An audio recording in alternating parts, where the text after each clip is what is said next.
পাখার ঘাটি ডামরার মাটি সাইকে চরমনের ঘাটি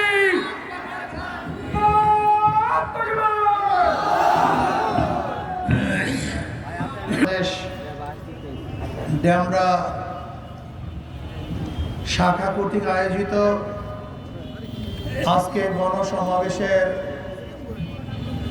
সম্মানিত সভাপতি সাহেব, শ্রদ্ধাভাজন ওলামায়ে কেরাম, সর্বস্তরের ইসলাম প্রিয় দেশপ্রেমিক ভাইয়েরা আমার, ইসলামী আন্দোলন সম্পর্কে আসলে আমরা অনেকেই জানি না, জানতেও দেওয়া হয় নাই। দীর্ঘদিন পর্যন্ত ইসলামী ফুবিয়া আমাদের মধ্যে এমনভাবে সৃষ্টি করা হয়েছে, ইসলামের মধ্যে রাজনীতি আছে তাই ভুলে গিয়েছি। আমরা মুসলমানরা জানি না ইসলামের মধ্যে রাজনীতিটা পার্ট। বরং আমরা অনেক মুসলমানরা একসময় মনে করতাম হুজুররা আবার রাজনীতি করে কেন, এরকম পাঁচ তারিখ টান দিত, হুজুররা এখানে আসছে কেন, তাদের এখানে কাজটা কি, কতটা কথা বলতো। এই দিয়া খুব জানি না আল্লাহর পরে সর্বপ্রথম মর্যাদা অর্জন করছেন জনাব মুহাম্মদ রাসূলুল্লাহ। আল্লাহর পরেই তার মর্যাদা, এ ব্যাপারে কার কোনো দ্বিমত নেই। সমস্ত নবীদের মধ্যে শ্রেষ্ঠ নবী আমার নবী জনাব মুহাম্মদ রাসূলুল্লাহ সাল্লাল্লাহু আলাইহি ওয়াসাল্লাম। সমস্ত নবীদের পরে চারজন ব্যক্তি সবচেয়ে বেশি মর্যাদা সম্পন্ন, খোলাফায়ে রাশিদিন। আবু বকর সিদ্দিক রাদিয়াল্লাহু তাআলা আনহু, ওমর ইবনে খাত্তাব রাদিয়াল্লাহু তাআলা আনহু, ওসমান গনি রাদিয়াল্লাহু তাআলা আনহু, আলী রাদিয়াল্লাহু তাআলা আনহু। সমস্ত নবীদের পরে মর্যাদার দিক থেকে এই চারজন সর্বশ্রেষ্ঠ। আর সমস্ত নবীদের মধ্যে সর্বশ্রেষ্ঠ কে? জনাব মুহাম্মদ রাসূলুল্লাহ সাল্লাল্লাহু আলাইহি ওয়াসাল্লাম। এই যেই পাঁচ ব্যক্তি সর্বশ্রেষ্ঠ, সেই 500 জন রাষ্ট্রপ্রধান ছিলেন। কিসের প্রধান ছিলেন? রাষ্ট্রের প্রধান ছিলেন, প্রেসিডেন্ট ছিলেন, বাদশাহ ছিলেন। অথচ আমাদের দেশের মুসলমানরা বলে হুজুররা রাজনীতি করবে কেন? কেন রাজনীতি করে বুঝেন নাই? আমার নবী যেহেতু রাষ্ট্রপ্রধান ছিলেন, এই ইসলামকে রাষ্ট্রের প্রধান বানাতে হবে। খোলাফায়ে রাশিদিন যেহেতু রাষ্ট্রপ্রধান ছিলেন, তাদের উত্তরসূরিদেরকে রাষ্ট্রপ্রধান বানাতে হবে, ঠিক না? এরপরে আসুন, আমরা অনেকেই মনে করি সমস্ত সমস্যার সমাধান শুধু নির্বাচন। একটা নির্বাচন দিলেই সমস্ত সমস্যার সমাধান হয়ে যাবে। আচ্ছা বলেন তো, 70 সনে নির্বাচন হয় নাই? 70 সনে নির্বাচনে আওয়ামী লীগ সিট পেয়েছিল কত জানেন? 160টা সিট পেয়েছিল। এককভাবে ক্ষমতা গ্রহণ করার মতো সিট তারা পেয়েছিলেন। কিন্তু তৎকালীন সময় পাকিস্তানিরা ভোটের মর্যাদা দিতে পারে নাই, ভোটের সম্মান রক্ষা করতে পারে নাই। এর জন্য বাংলাদেশের মানুষের যা কিছু ছিল তা নিয়ে ঝাঁপিয়ে পড়েছে, দেশকে স্বাধীন করেছে। কিসের মর্যাদা না দেওয়ার কারণে? ভোটের মর্যাদা না দেওয়ার কারণে। ভেবেছিলাম যে ভোট আওয়ামী লীগ পেয়েছে, যদি আওয়ামী লীগকে ক্ষমতায় বসাই তাহলে দেশ মুক্তি হবে, দেশে শান্তি আসবে, জনসাধারণের জানমালের নিরাপত্তা প্রদান করা হবে। শেখ সাহেবকে প্রেসিডেন্ট বানালাম। উনি ছিলেন পাকিস্তানের জেলে, সরাসরি লন্ডন হয়ে বাংলাদেশে আসছেন, তাকে আমরা দেশের প্রধানমন্ত্রী বানালাম। 71-এর ঘটনা। 72 সনে নতুন সংবিধান রচনা করা হয়েছে। এই সংবিধানের মূল 4টা ভিত্তি: গণতন্ত্রবাদ, সমাজতন্ত্রবাদ, জাতীয়তাবাদ, ধর্ম নিরপেক্ষতাবাদ। আপনি কি জানেন আজকে বাংলাদেশের যে সংবিধান, সেই সংবিধানের মূল নীতি কয়টা, ভিত্তি কয়টা, স্তম্ভ কয়টা? 4টা। বলেন গণতন্ত্রবাদ, বলেন গণতন্ত্রবাদ, জাতীয়তাবাদ, ধর্মনিরপেক্ষতাবাদ, সমাজতন্ত্রবাদ। আপনি কি জানেন এই 4 মূলনীতি গোটা দুনিয়ার আর কোন সংবিধানে আছে? এখানে জানেন সবাই? অনেকেই জানি না। সমস্যা এখানে হুবাহু ভারতের সংবিধানের মূলনীতি, হুবাহু ভারতের সংবিধানের মূল 4টে স্তম্ভ হুবাহু সেখান থেকে নিয়ে এসে বাংলাদেশের সংবিধানে সেট করা হয়েছে।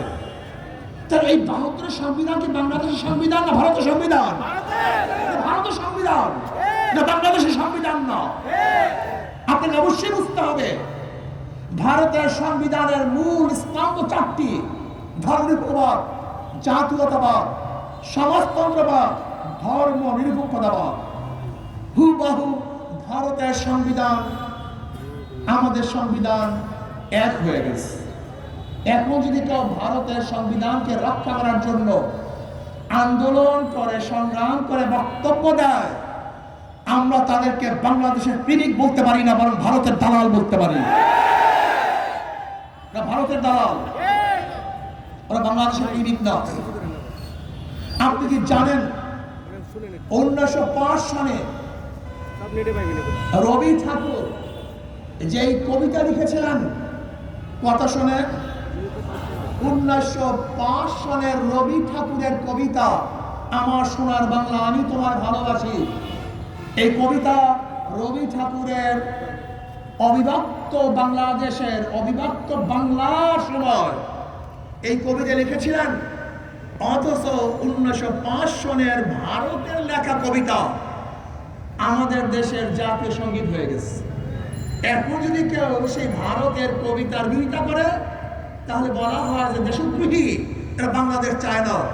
আর আমরা বলবো যারা রবি ঠাকুরের 1905 সনের কবিতাকে জাতীয় সঙ্গীত করেছেন, তারা বাংলাদেশের আপনজন হতে পারেন না, তারা ভারতের দালাল হতে পারেন। ভেবেছিলাম 72 সংবিধান রচিত হয়েছে, এবার বাংলাদেশের গতি ফিরে পেয়েছে, বাংলাদেশ সুপথে চলবে। আপনি কি জানেন 73 সনে একটা নির্বাচন হয়েছিল? কত সনে? 1971 সনে দেশ স্বাধীন। 1972 সনে সংবিধান রচিত হয়েছে। 1973 সনে একটা নির্বাচন হয়েছিল। আপনি কি জানেন সেই নির্বাচনে আওয়ামী লীগ কত সিট পেয়েছিল? 293টা। 300 আসনের মধ্যে একক আওয়ামী লীগ কথা কয় না। 200। আপনি কি জানেন সেই নির্বাচন কিভাবে হয়েছিল? কাউকে নমিনেশন পেপার সাবমিট করতে দেয়নি, ভোট কেন্দ্রে মানুষকে যেতে দেয় নাই। এই মুস্তাক সাহেবের বাড়ি কোথায় জানেন? মুস্তাক সাহেবের বাড়ি কুমিল্লা দাউদকান্দি। ওনাকে কিভাবে নির্বাচিত করছে এই শেখ সাহেব আপনারা জানেন? আমাদের সবচেয়ে বড় সমস্যা বাংলাদেশের মানুষের ইতিহাস সম্পর্কে জানা নেই। অধিকাংশ মানুষ মূর্খ, জানি না আসলে কি ঘটতেছে। দাউদকান্দির থেকে হেলিকপ্টারে ভোটের বাক্স ছিনিয়ে নিয়ে এসে এই ঢাকায় বসে সিল ঠেকিয়ে মুস্তাক সাহেবকে পাশ করিয়েছিলেন এই আওয়ামী লীগ। সেই নির্বাচন প্রহসনে নির্বাচন হয়েছিল, সুষ্ঠু নির্বাচন হয়নি। ভেবেছিলাম যে না, 75-এর পরে দেশে শান্তি আসবে, মুক্তি আসবে। 77-এ বিএনপি স্থাপন করলো, বিএনপি জন্মগ্রহণ করলো, জিয়াউর রহমান সাহেব ক্ষমতা আসছেন। এরপর জিয়াউর রহমান সাহেব বিদায় হয়ে গেছেন। জিয়াউর রহমান সাহেবের গুণকীর্তন করে সত্তার সাহেবকে ক্ষমতা বসালেন, যে জিয়াউর রহমান সাহেবের অপূর্ণ কাজগুলি সত্তার সাহেব পূর্ণ করবেন। কিন্তু উনি এমন দুর্বল ছিলেন, এরশাদ সাহেব তাকে ঘাট ধরে সিংহাসন থেকে ধাক্কা দিয়ে নামিয়ে এরশাদ সাহেব ক্ষমতা বসলেন। এরপর আবার কি হলো? 81 সালে একটা নির্বাচন হয়েছিল। সেই নির্বাচনেও কারচুপি নির্বাচন হয়েছিল। ভেবেছিলাম এরশাদ সাহেব এবার দেশে ভালো কাজ করবেন। তার বিরুদ্ধে 90 দশকে আন্দোলন হয়েছিল, সংগ্রাম হয়েছিল, মানুষ জীবন দিয়েছিল। 91 সালে জিয়াউর রহমান সাহেবের কিস্সা কাহিনী বলে তার স্ত্রী খালেদা জিয়াকে ক্ষমতা বসিয়েছিলাম। ভেবেছিলাম এবার গৃহিণীর থেকে যেহেতু তিনি প্রাইম মিনিস্টার হয়েছেন, দেশ ভালো চালাবেন। কিন্তু আবার আন্দোলন সংগ্রাম, 96 আন্দোলনের কারণে খালেদা জিয়া গদির থেকে সরে যেতে বাধ্য হয়েছিলেন। আবার সেই মনস্কন্যা, ওই যে মনস্কন্যা, মনে আছে তো মনস্কন্যা? হ্যাঁ, মনস্কন্যাকে ৯৬-তে বসালাম, ভেবেছিলাম এবার মানুষ শান্তি পাবে, মুক্তি পাবে। কিন্তু মনস্কন্যা এমন কাজ করেছেন, ২০০১-এ মনস্কন্যা নির্বাচনের কাছেও যেতে পারেন নাই, জন্মের হার হারছেন। আবারও সেই জিয়াউর রহমান সাহেবের কেসটা কাহিনী করে ২০০১-এ কাকে ক্ষমতা বসালাম? আবারও সেই গৃহিণীকে। ভেবেছিলাম এবার দেশ ভালো চালাবেন, কিন্তু কয়েক বছরের মধ্যে এত আন্দোলন, এত সংগ্রাম, মঈনুদ্দিন সাহেব, ফখরুদ্দিন সাহেব গুহা থেকে বের হয়ে টু নেশন, টু মাইনাস থিওরির মাধ্যমে দুজনকে গৃহবন্দী করলেন, একজনকে রাখবো না। ভেবেছিলাম মঈনুদ্দিন, ফখরুদ্দিন সাহেবের ২.৫ বছরের শাসনে মানুষ ভালো থাকবে, কিন্তু আবারও ২০০৮-এর প্রহসন মন্ডলীর নির্বাচনে সেই মনস্কন্যাকে মঈনুদ্দিন, ফখরুদ্দিন আবারও ক্ষমতা নিয়ে আসছেন। ১৭ বছর পর্যন্ত তারা জুলুম অত্যাচার বিচার করেছে। আবার ২০২৪-এ মানুষ আন্দোলন সংগ্রাম করে সেই মনস্কন্যাকে দেশ থেকে ভাগিয়ে দিয়েছে। ভেবেছিলাম ২০২৪-এ জুলাই এবং আগস্টের বিপ্লবের মাধ্যমে এদেশের মানুষ মুক্তি পাবে, শান্তি পাবে, বৈষম্য দূর হবে, কিন্তু কি দেখলাম? রক্ত দিয়েছি আমরা, জীবন বাজি রেখে রাস্তায় ছিলাম আমরা, জীবন বাজি রেখে তাড়ালাম আমরা। আপনি দেখেছেন বাংলাদেশের কোন বড় লিডাররা রাস্তায় ছিল না। ফখরুল সাহেব রাস্তায় ছিলেন না, সালাউদ্দিন সাহেব রাস্তায় ছিলেন না, তারেক সাহেব তো দেশেই ছিলেন না, জামায়াতের কোন বড় লিডাররা রাস্তায় ছিলেন না, রাস্তায় ছিলাম আমরা।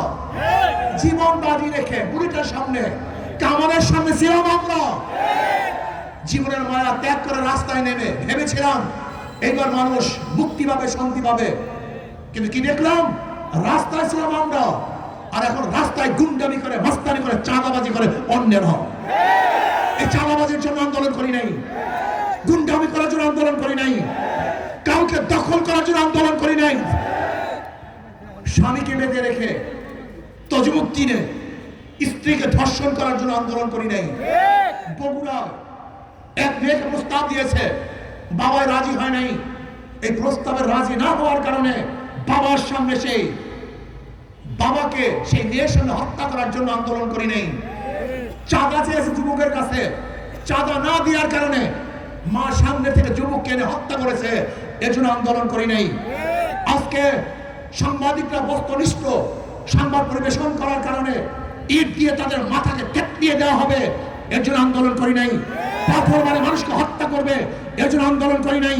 সবার সামনে মানুষদেরকে হত্যা করবে, গুম করবে, লুণ্ঠন করবে, জুলুম করবে, অত্যাচার করবে, এর জন্য আন্দোলন করি নাই। বরং জুলুমকে বন্ধ করার জন্য আন্দোলন করেছিলাম, ধর্ষণকে বন্ধ করার জন্য আন্দোলন করেছিলাম, বৈষম্য দূর করার জন্য আন্দোলন করেছিলাম। আমি বিশ্বাস করি নির্বাচনী একমাত্র মানুষের মুক্তির পথ নয়, নির্বাচনী মানুষকে শান্তি দিতে পারে না, মুক্তি দিতে পারে না। আমি মনে করি যদি নির্বাচনের মাধ্যমে আবারও সেই ফ্যাসিস্টরা ক্ষমতা আসে, আবার চাঁদাবাজ, ডাকাত, গুন্ডা, বদমাশ এবং খুনিরা ক্ষমতা আসে, তাহলে বাংলাদেশের মানুষ শান্তি পাবে না, মুক্তি পাবে না। এখন আমরা কি চাই? আমাদের শায়খ মোর্শেদ জাফর আলমার কথা বলেছেন, শুধু নেতা নয়, নীতির পরিবর্তন চাই। শুধু নেতা নয়, নীতির পরিবর্তন চাই। ওদের মার্কার মধ্যে ভুল, ওদের মার্কার মধ্যে ধোঁকাবাজি। যারা নৌকায় নির্বাচন করে নিজেরা নৌকা চালাতে পারে না, যারা ধানের শীষে নির্বাচন করে নিজেরা ধান কাটতে পারে না, যারা নাঙ্গলি নির্বাচন করে নিজেরা নাঙ্গল বইতে পারে না, যারা কুঠার নিয়ে নির্বাচন করে নিজেরা লাঠি ভাঙতে পারে না, যারা গরুর চাকায় নির্বাচন করে নিজেরা গরুর গাড়ি চালাতে পারে না। নৌকা চালায় কারা? গরিবরা। ধান কাটে কারা? নাঙ্গল চালায় কারা? গরুর গাড়ি চালায় কারা? লাঠি ফাড়ে কারা? প্রতীকগুলি সব গরিবদের, কিন্তু যারা এই প্রতীকে নির্বাচন করে একজনও গরিব না। প্রতীক কাদের? কিন্তু যারা নির্বাচন করে একজনও গরিব না, সব ধোঁকাবাজ। অর্থাৎ মার্কার সাথে কাজের কোনো মিল নাই, কিন্তু হাত পাখা এমন এক প্রতীক, যে নির্বাচন করে সেও চালাতে পারে, যারা সমর্থন করে তারাও চালাতে পারে। হাত থাকা প্রয়োজন পুরুষদের, হাত থাকা প্রয়োজন মহিলাদের, হাত থাকা প্রয়োজন গরিবদের, হাত থাকা প্রয়োজন ধনীদের, হাত থাকা প্রয়োজন মুসলমান, হিন্দু, বৌদ্ধ, খ্রিস্টানদের। কারেন্ট ফেল করে, হাত পাখা ফেল করে না। হাত পাখা সবাইকে শান্তি দেয়। কাল পুটি ঘুমের সময় বুকের উপরে থাকে না, নাঙ্গল নিয়ে কেউ ঘুমায় না, নৌকা নিয়ে কেউ ঘুমায় না, ধানের সারা বুকি নিয়ে কেউ ঘুমায় না, কিন্তু ঘুমের সময় একটা পুটিক বুকের উপরে থাকে, কলিজার উপরে থাকে, সেই পুটিকের নাম হাত পাখা। আমি বিশ্বাস করি যদি হাত পাখা বিজয় হয় এই জাতি বিজয় হবে, হাত পাখা বিজয় হয় এই রাষ্ট্র বিজয় হবে, বাংলাদেশ বিজয় হবে। আমি আশ্চর্য হয়েছে গরিবদের, ইসলাম আসছে গরিবদের জন্য। আমার নবী গরিবও ছিলেন, আমার নবী ইয়েতিমও ছিলেন। নবী আলাইহিস সালাতু ওয়াস সালাম বারবার দোয়া করেছেন, আল্লাহ দুনিয়াতে আমাকে গরিবের সাথে রাখিও, গরিবের সাথে মৃত্যু দিও, গরিবের সাথে হাসর করিও। ইসলাম আসছে গরিবদের জন্য, অথচ কপাল পরা গরিব, কপাল পরা গরিব ইসলাম বুঝে নাও, বিশ্বাস হয় না। ইসলামের গোটা অর্থনীতি গরিবদের জন্য, জাকাত গরিবদের জন্য, ফিতরা গরিবদের জন্য, মানব গরিবদের জন্য, ওসর গরিবদের জন্য, দান গরিবদের জন্য। ইসলাম ক্ষমতা আসে, আমি চ্যালেঞ্জ দিয়ে বললাম গরিব না, আমি চ্যালেঞ্জ দিয়ে বললাম ইসলাম ক্ষমতা আসলে আগামী 5-10 বছরের মধ্যে গোটা বাংলাদেশের গরিবগুলি দরিদ্র সীমার উপরে চলে যাবে। বাংলাদেশের একজন মানুষ না খেয়ে থাকবে না, বাংলাদেশের একজন গরিব বস্ত্রহীন থাকবে না, বাংলাদেশের একজন গরিব ভুখে দুঃখে চিকিৎসার অভাবে মারা যাবে না। ইসলাম ক্ষমতা আসলে আমার বিধবা মহিলারা সুখে শান্তিতে বসবাস করতে পারবে, এতিমরা ভালো থাকতে পারবে, যে সমস্ত মানুষরা গৃহহীন আছে তাদেরকে ঘরের ব্যবস্থা করা হবে। ইসলাম শান্তি, ইসলাম আসলে মুসলমানরাও শান্তি পাবে, হিন্দু বৌদ্ধ খ্রিস্টানরাও শান্তি পাবে, সমাজ ইসলাম। প্রিয় ভাইরা আমার বন্ধুরা যাদের মাথায় বিবেক আছে ওদেরকে বারবার পরীক্ষা করেছেন, নৌকাকে পরীক্ষা করেছেন, ফেল করছে, ধানের শিশু পরীক্ষা করেছেন, ফেল করছে, নাঙ্গলকে পরীক্ষা করেছেন, ফেল করছে। আমি অনুরোধ করব, 2 হাত জোর করে অনুরোধ করব, একটা বার ইসলামকে পরীক্ষা করুন, একটা বার ইসলামকে পরীক্ষা করুন। যদি পরীক্ষায় ফেল করে আল্লাহর কসম আপনাদের কাছে দ্বিতীয়বার পরীক্ষা দেওয়ার জন্য আসবো না, দ্বিতীয়বার পরীক্ষা দেওয়ার জন্য আসবো না। একটা বার পরীক্ষা করুন হাত পাখাকে। আমি বিশ্বাস করি যদি হাত পাখাকে পরীক্ষা করুন, ইসলাম ফেল করার আদর্শ নয়, ইসলাম বিজয় হওয়ার আদর্শ। ইনশাআল্লাহ বাংলাদেশের টাকা বিদেশে পাচার হবে না, 100% কাজ হবে। চুরি ডাকাতি বদমাশ এই বাংলাদেশে চলবে না। এক গাঁজা করে একদিন আমাকে বলতেছে, হুজুর ইসলাম ক্ষমতা আসলে আমার গাঁজার অবস্থাটা কি হবে? সে ব্যক্তি গাঁজাখোর। আমি বললাম তুমি কি মসজিদে গিয়ে গাঁজা সেবন করতে পারো? বলে না। আমি বললাম কেন? বলে হুজুর পরিবেশ নাই। আমি বলি ইসলাম ক্ষমতা আসলে তোমাকে কষ্ট করতে হবে না, বাংলাদেশের পরিবেশ এমন হয়ে যাবে তুমি গাঁজা সেবনই করবা না। এক চোর বলে, হুজুর আমি তো চুরি করিয়া জীবন নির্বাহ করি, আমার চুরির অবস্থা কি হবে? আমি বললাম চুরি কেন করো? তোমার স্ত্রীর মুখে খানা নেই, তোমার ছেলের মুখে খানা দিতে পারছো না, এর জন্য। ইসলাম ক্ষমতা আসলে তোমার ঘরের জিম্মা, তোমার স্ত্রীর জিম্মা, তোমার ছেলের জিম্মা, তোমার পরিবারের জিম্মা রাষ্ট্র গ্রহণ করবে, তোমাকে চুরি করতে হবে না। অনেকে বলে ইসলাম ক্ষমতা আসলে চোরদের এই হবে সেই হবে না। যারা ক্ষুধার তাড়নায় চুরি করে রাষ্ট্রকে বিচার করা হবে। তোমার রাষ্ট্রের মধ্যে একজন ক্ষুধার্ত ছিল কেন? সেখানে চোরের বিচার তো হবেই না, বরং বিচার হবে রাষ্ট্রের। যেরকম ওমর ইবনে খাত্তাব রাদিয়াল্লাহু বলেছেন, আমার খেলাফতের আমলে যদি ফুরাতের কোন একটা কুকুর না খেয়ে মারা যায়, আমি ওমরকে জবাব দিতে হবে। এর নাম ইসলাম। তোমাদের ইসলাম ফুবিয়া আছে, হুজুর আমার দাড়ি নাই, আমার মোস নাই, আমার সুন্নাত নাই, আমি কেন ইসলাম করব? তুমি মসজিদে যখন ঢুকো তখন তো এই প্রশ্ন করো না যে আমার দাড়ি নাই, টুপি নাই, কিচ্ছু নাই, আমি কেন মসজিদে ঢুকবো? এই প্রশ্ন তখন করো না, এখন করতেছে কেন? তোমাকে এই থিওরি ঢুকাইছে কে? ইসলাম ক্ষমতা আসলে যারা দাড়ি ছাড়া তারা ভালো থাকবে, যারা টুপি ছাড়া তারা ভালো থাকবে। অর্থাৎ বাংলাদেশের সর্বস্তরের সমস্ত আদর্শের সমস্ত মানুষগুলি ভালোভাবে জীবন যাপন করবে ইনশাআল্লাহ। কাজে আসুন আমরা সবাই সমৃদ্ধভাবে আগামী নির্বাচনে হাত পাকার পক্ষে সর্বোচ্চ কাজ করবো। রাজি আছেন ইনশাআল্লাহ? এখানে 500, 200, 100 কমপক্ষে 50টা ভোট আজকে থেকে কালেকশন করব। রাজি আছেন ইনশাআল্লাহ? নহলে সমাপ্ত কর্মমোদের অবকাশ কোথায় বিশ্রামের? আগামী এই সিট ইসলামের পক্ষের হক পাকা পক্ষে ইনশাআল্লাহ ছিনিয়ে আনার জন্য সর্বোচ্চ চেষ্টা করার জন্য রাজি আছেন ইনশাআল্লাহ? কে রাজি? দুই হাত নারায়ে তাকবীর, নারায়ে তাকবীর। আলহামদুলিল্লাহ আমাদের মুস্তাফা সাহেব আমাদের কেন্দ্র থেকে ঘোষণা হয়েছেন এই নির্বাচনী এলাকার থেকে ইনশাআল্লাহ নির্বাচন করবেন, দোয়া করবেন, যাকে ইনশাআল্লাহ আমরা কেন্দ্র থেকে ঘোষণা করব সম্মিলিতভাবে ঐক্যবদ্ধভাবে প্রস্তুতিভাবে ইনশাআল্লাহ আমরা চেষ্টা করব। রাজি আছেন ইনশাআল্লাহ? আল্লাহ সবাই কবুল করে আল্লাহুম্মা আমিন। ربنا ظلمنا انفسنا وان لم تغفر لنا وترحمنا لنكونن من الخاسرين। আল্লাহ আপনার জমিনে আপনার হুকুমত ইসলাম হুকুমত কায়েম করে দেন। ইসলাম হুকুমতের জন্য হাত পাকাকে বিজয় করে দেন। আল্লাহ কম পক্ষে কপাল পরা মুসলমানের কলব ইসলামের দিকে ঝুঁকায়া দেন। রব্বির হামহুমা কামা রব্বায়ানি সগীরা। সুবহান রাব্বিকা রাব্বিল ইজ্জাতি আম্মা ইয়াসিফুন ওয়া সালামুন আলাল মুরসালিন। আলহামদুলিল্লাহ।